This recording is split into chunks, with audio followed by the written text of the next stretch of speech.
As we move from Book 2 to Book 3, Marcus Aurelius deepens the call to recognize life's fleeting nature.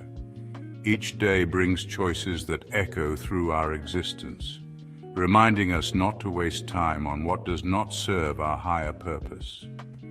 In this book, he encourages us to treat every moment as precious, an opportunity to live with intention, honesty, and integrity.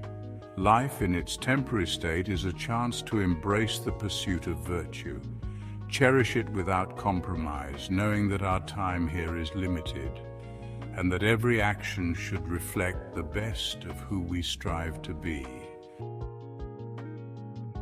We should all reflect not only on how life diminishes each day, but also on how aging may inevitably erode the sharpness of our minds. The process of aging eventually reduces our capacity to make wise choices or engage in deep contemplation if we do not actively maintain our cognitive ability. These faculties are essential to grasping the true nature of all things, both human and divine. As the mind begins to lose its clarity, the body may still function as usual, sustaining basic needs and desires. Yet the ability to apply reason to discern what is just, to correct impulsive judgments, and to decide wisely on matters ultimately depends on a sharp mind. Without that mental strength, the power to live thoughtfully is lost. So act with urgency, for each day that passes you draw closer to life's end.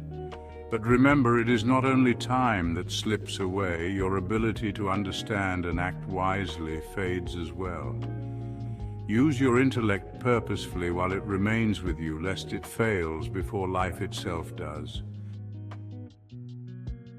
Recognize, too, that in nature, everything has a certain beauty, even in what appears imperfect.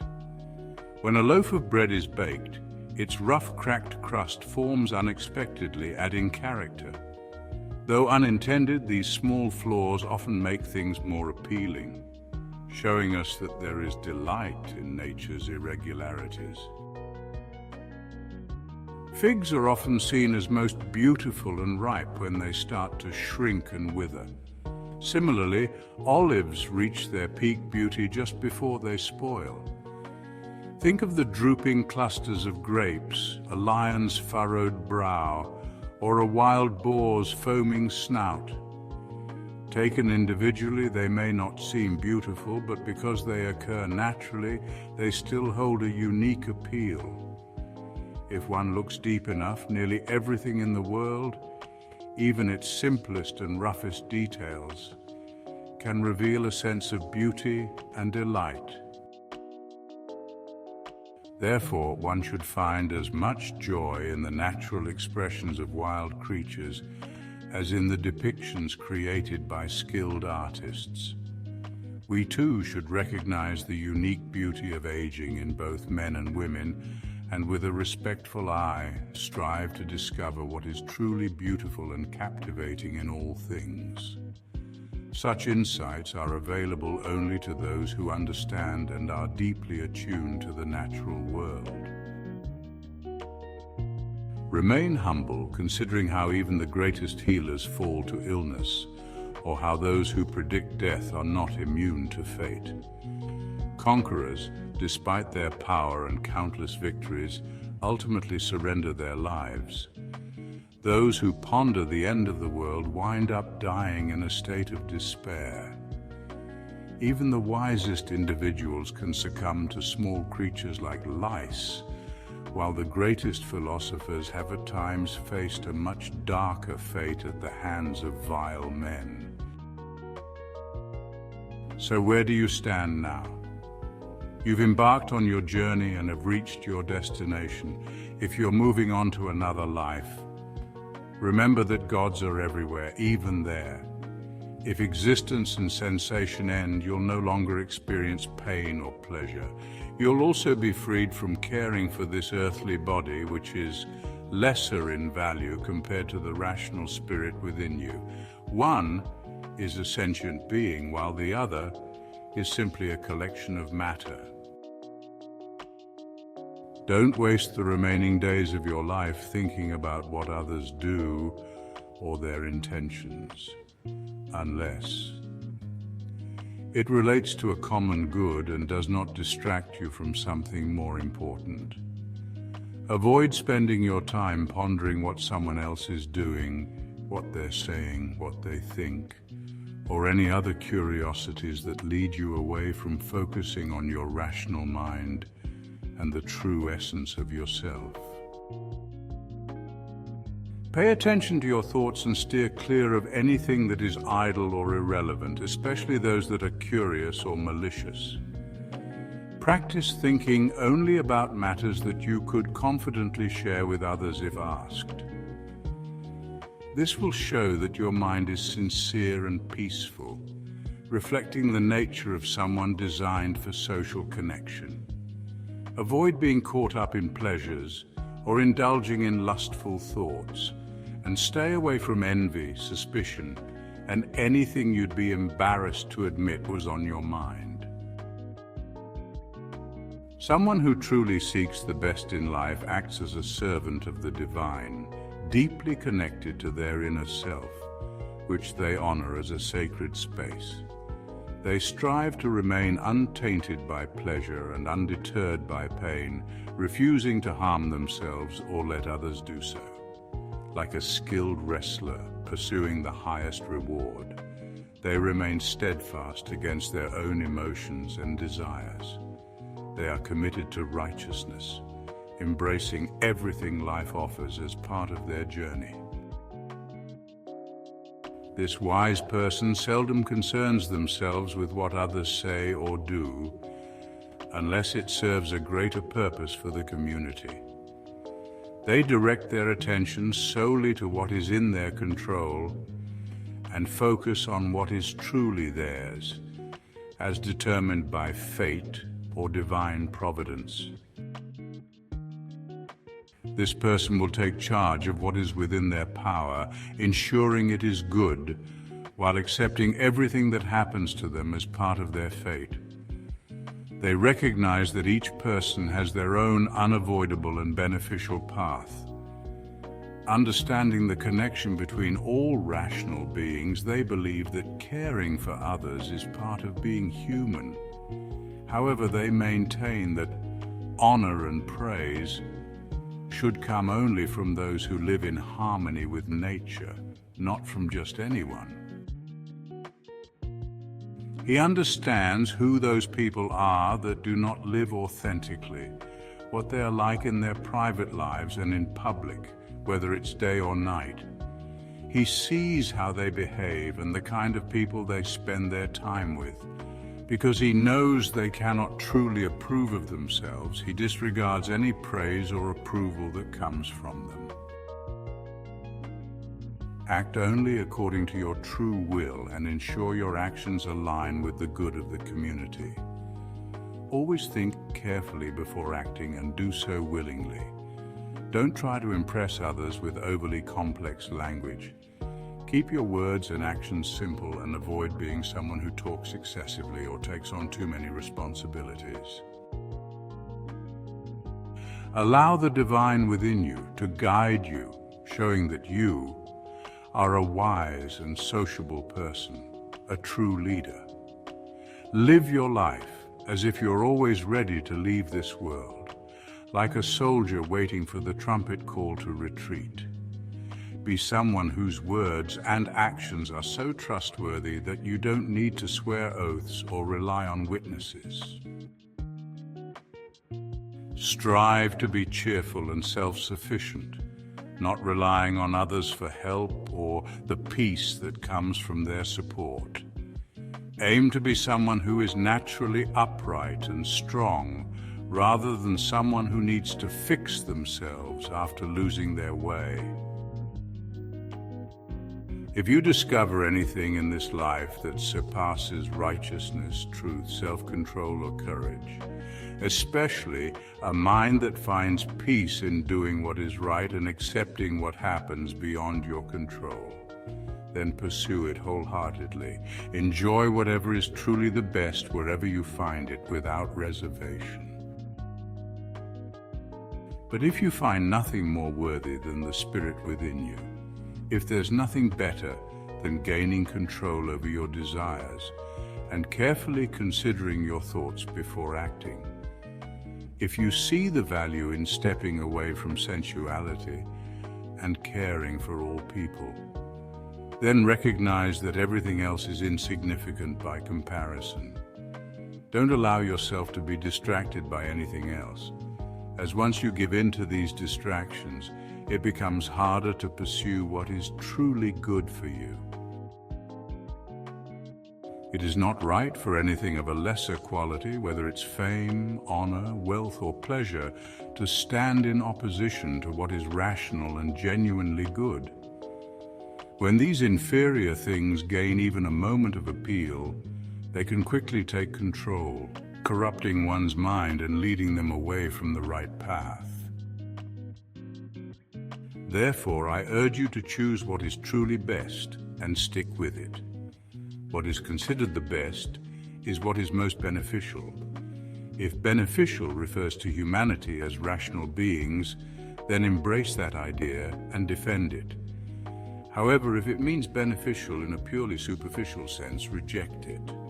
Always be wary of attractive outward appearances so you can truly see things as they are, for what is too good to be true usually is.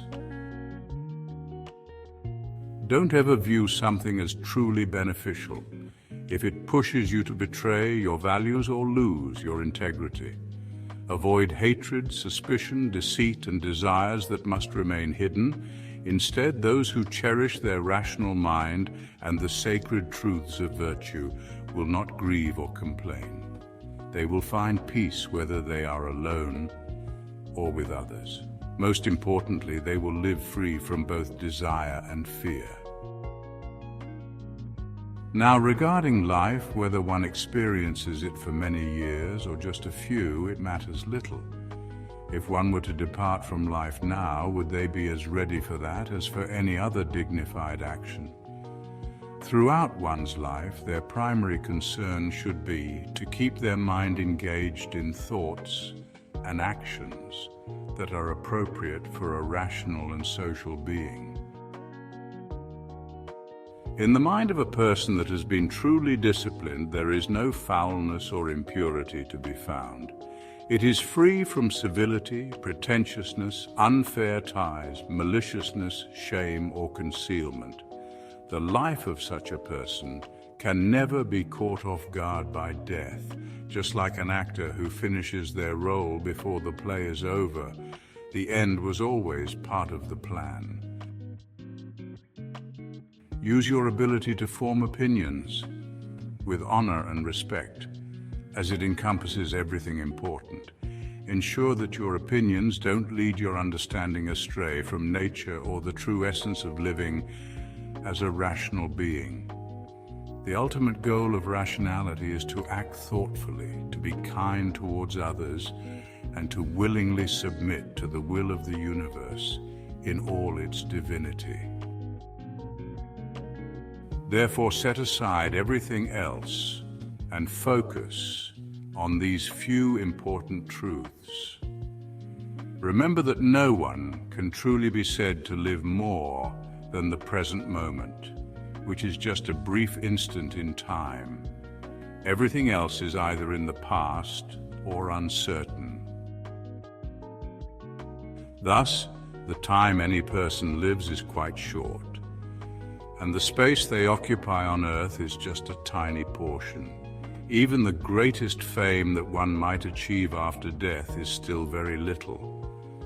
Furthermore, this fame is maintained by other foolish mortals who will soon die themselves, and even during their lives they often do not truly understand who they are.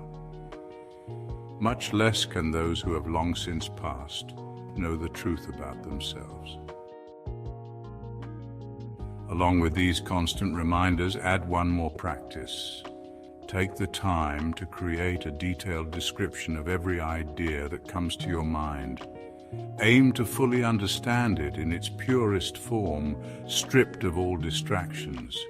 Break it down into its components and parts. Then in your mind identify both the idea and its elements, pondering them thoroughly until you have a clear understanding of what they truly represent. To pursue true greatness of spirit, there is nothing more effective than carefully and thoughtfully examining everything that happens in life. By delving into the nature of each event, we can see its real purpose and understand its place within the vast order of the universe. How does it fit into the cosmos? And how should it be valued in relation to our role as citizens of a higher universal community, within which all individual cities are just parts of a larger whole? When something captures your attention, pause and ask yourself these questions. What exactly is this? What are its components? How long will it endure? Determine which virtue best suits the moment, be it patience, courage, sincerity, or peace. Remind yourself that each moment is shaped by divine intention, the course of fate, or the unpredictability of chance. This action can be prompted by anyone, from my neighbor, my relative, or my companion. Perhaps it is out of ignorance, for they may not understand what is truly right for them. But I understand, and therefore I act toward them with kindness and fairness, following the natural laws of fellowship. For things that are neutral by themselves, I respond based on how I assess their value, treating each appropriately. So concentrate fully on the present, aligning each action with reason and integrity. Always remain free from distraction and keep your spirit clear of impurity.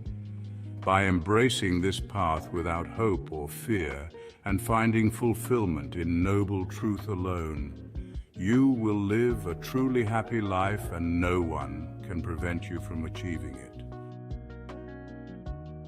Just as doctors keep their tools close by for any sudden need, keep your guiding principles ready at hand for understanding both the divine and human aspects of life. In everything you do, from the greatest to the smallest tasks, remember the connection between human affairs and the divine. To succeed in earthly matters, keep an awareness of the divine. However, in spiritual matters, acknowledge the importance of our human experiences. Do not fool yourself. You may never have the time to read the moral writings you wish to read, or the histories of the great Romans and Greeks, nor the time to read the excerpts from various books you've saved for later years. So, let go of unrealistic hopes and focus on the now, on what truly matters. Act without delay if you genuinely care for your own well-being, as you should. To take, to plant, to trade, to rest, to see what needs to be done, but not through the physical action of seeing. These actions and their multitude of meanings are very often misunderstood. The body, soul, and mind each have their own nature. Senses are for the body, desire and affection belongs to the soul, while our guiding principles belong to the mind. Imagination and dreams are universal to all creatures, yet to be ruled by unchecked cravings and base desires is akin to the wildness of beasts or the cruelty of tyrants.